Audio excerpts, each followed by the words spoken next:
ನಮ್ಮ ಕೊಪ್ಪಳ ಅಂದ್ರೆ ಇವತ್ತು ಗವಿಸಿದ್ದಪ್ಪ ಅಂದ್ರೆ ಕೊಪ್ಪಳ. ಇವತ್ತು ನಮ್ಮ ಕೊಪ್ಪಳ ಅಂದ್ರೆ ಬೆಂಗಳೂರಲ್ಲಿ ಹೋದ್ರೆ ಕೊಪ್ಪಳ ಯಾರಿಗೂ ಗೊತ್ತಾಗೋದಿಲ್ಲ. ಗವಿಮಠ ಆದ್ರೆ ಯಾವ ಗೊತ್ತು ಗವಿಸಿದ್ದಪ್ಪ ಗೊತ್ತು, ನಮಗೆ ಕೊಪ್ಪಳ ಗೊತ್ತಂತಾರೆ. ಅಷ್ಟೊಂದು ಉತ್ತರ ಕನ್ನಡದಲ್ಲಿ ನಾವು ಎಲ್ಲೋ ಒಂದ್ ಕಡೆ ಹಿಂದುಳಿದಿದ್ದೇವೆ. ಆದ್ರೆ ಇವತ್ತು ಗವಿಸಿದ್ದಪ್ಪರ ಜಾತ್ರೆಯಿಂದ ನಾವು ಇಡೀ ದೇಶಕ್ಕೆ ಮಾದರಿ ಆಗಿದ್ದೇವೆ, ದೇಶಕ್ಕೆ ಪ್ರಚಾರ ಆಗಿದ್ದೇವೆ. ನಮ್ಗೆ ಯಾರು ಪ್ರಚಾರ ಮಾಡಬೇಕಾಗಿಲ್ಲ. ಕೊಪ್ಪಳ ಗವಿಸಿದ್ದಪ್ಪ ಅಂದ್ರೆ ನಮ್ಗೆ ಅಷ್ಟೊಂದು ಇಡೀ ರಾಜ್ಯಕ್ಕೆ ಗೊತ್ತು. ಹೀಗಾಗಿ ನಮ್ಮೆಲ್ಲರಿಗೂ ಒಂದು ಏನೋ ಒಂಥರ ಖುಷಿ ಇದೆ, ಸಂತೋಷ ಇದೆ. ನಾವು ಜಾತ್ರೆಯಲ್ಲಿ ಪಾಲ್ಗೊಳ್ಳದೆ ಒಂದು ನಮ್ಮ ಒಂದು ಪುಣ್ಯ ಅಂತ ಭಾವಿಸಿದೆ. ಇಡೀ ನಮ್ಮ ಕೊಪ್ಪಳ ಜನತೆ ಅಂತಲ್ಲ, ಇಡೀ ಉತ್ತರ ಕರ್ನಾಟಕ ಇರಬಹುದು, ದಕ್ಷಿಣ ಕರ್ನಾಟಕ ಇವತ್ತೆಲ್ಲ ಪ್ರತಿ ಗ್ರಾಮಗಳನ್ನು ಬರ್ತಾರೆ. ಅವರು ರೊಟ್ಟಿ ತರ್ತಾರೆ, ಕಟ್ಟಿಗೆ ತರ್ತಾರೆ, ತರಕಾರಿ ತರ್ತಾರೆ. ಎಲ್ಲರೂ ನಿಂತ್ಕೊಂಡು ಗವಿಸಿದ್ದಪ್ಪನ ಇವತ್ತು ಜಾತ್ರೆಯಲ್ಲಿ ವಿಶೇಷವಾಗಿ ನಡ್ತಾ ಇದೆ. ಇನ್ನೂ ಮುಂದಿನ ದಿನಗಳಲ್ಲಿ ಗವಿಸಿದ್ದಪ್ಪನ ಜಾತ್ರೆ ಅದು ಯಾವ ರೀತಿ ಆಗುತ್ತೆ ಅಂತ ನಮಗೆ ಊಹೆ ಮಾಡೋಕ್ಕಾಗಲ್ಲ.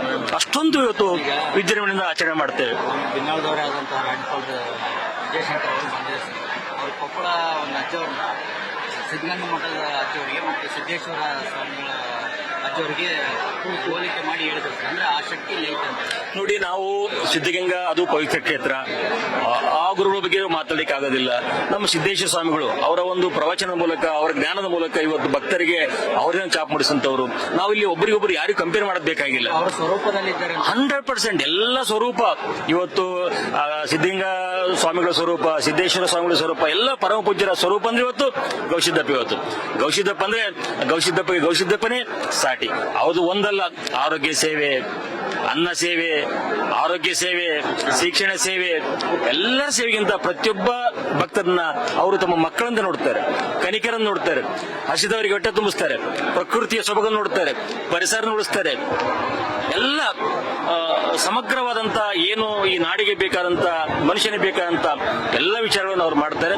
ಇವತ್ತು ಅವ್ರ ಬಗ್ಗೆ ನಾವು ವರ್ಣನೆ ಮಾಡಕ್ಕೆ ಆಗೋದಿಲ್ಲ. ಅವ್ರು ಇವತ್ತು ನಡೆದಾಡುವ ದೇವರು, ಇವತ್ತು ನಮ್ಮ ಭಾಗದ ನಡೆದಾಡೋ ದೇವರು. ನಾವು ಅವರ ಸಂಕಲ್ಪ ನಡಿಬೇಕಂದ್ರೆ ನಮ್ಮ ಅಜ್ಜನವರ ಏನು ನಾವು ನೋಡ್ತೇವೆ, ಅವರ ಪ್ರತಿನಿತ್ಯ ನೋಡ್ತೇವೆ, ಅವರ ಕಾಯಕ ನೋಡ್ತೇವೆ. ನಡೆದಂತೆ ನುಡಿಯುವ, ನಡೆದಂತೆ ನುಡಿಯುವ, ನುಡಿದಂತೆ ನಡೆಯುವ ಒಬ್ಬ ಕಾಯಕ ತಪಸ್ವಿ ಈ ನಾಡಿನಲ್ಲಿ ಯಾರಾದ್ರೆ ಅದು ಗವಿಸಿದ್ದೇಶ್ವರ ಮಹಾಸ್ವಾಮಿಗಳು. ಹೀಗಾಗಿ ಈ ಜಾತ್ರೆ ವರ್ಣನೆ ಮಾಡಕ್ ಆಗೋದಿಲ್ಲ. ಯಾಕಂದ್ರೆ ನಿಮ್ಮ ಟಿವಿ ಅವ್ರ ಮುಂದೆ ಎಲ್ಲವನ್ನ ವರ್ಣನೆ ಮಾಡಕ್ಕಾಗಲ್ಲ. ನಾವೆಷ್ಟು ಹೇಳ್ತೀವಿ ಅಷ್ಟೇ ಮಾತ್ರ ಕೇಳ್ತೀರಿ, ನಿಮ್ಗೆ ಯಾವ್ದು ಬೇಕಾದ್ರೂ ಹಾಕೊಳ್ತೀರಿ. ಹಾಗಾಗಿ ಎಲ್ಲ ಭಕ್ತರಿಗೆ ನಾ ಕೇಳೋದಿಷ್ಟೇ, ಸ್ವಚ್ಛತೆಯನ್ನು ನಾವು ಕಾಪಾಡ್ತೀವಿ. ಇನ್ನೂ ಹೆಚ್ಚಿನ ಸ್ವಚ್ಛತೆ ಕಾಪಾಡೋಣ, ಗವಿಸಿದ್ದೇಶ್ವರ ಸಂಕಲ್ಪ ಈಡೇರಿಸೋಣ. ನಾವು ಕೂಡ ಈ ಒಂದು ಭಕ್ತರ ಒಂದು ಸಾಗರದಲ್ಲಿ ಬಂದು ಜಾತ್ರೆ ನೋಡ್ಕೊಂಡು ಆರಾಮಾಗಿ ಊಟ ಮಾಡ್ಲಿಕ್ಕೆ ಏನಿದು ಊಟದ ಬಗ್ಗೆ ವರ್ಣನೆ ಮಾಡಕ್ಕಾಗಲ್ಲ. ನಮಗೆ ನಮ್ಮ ಮನೇಲಿ ಊಟ ಮಾಡಕ್ಕಾಗೋದಿಲ್ಲ.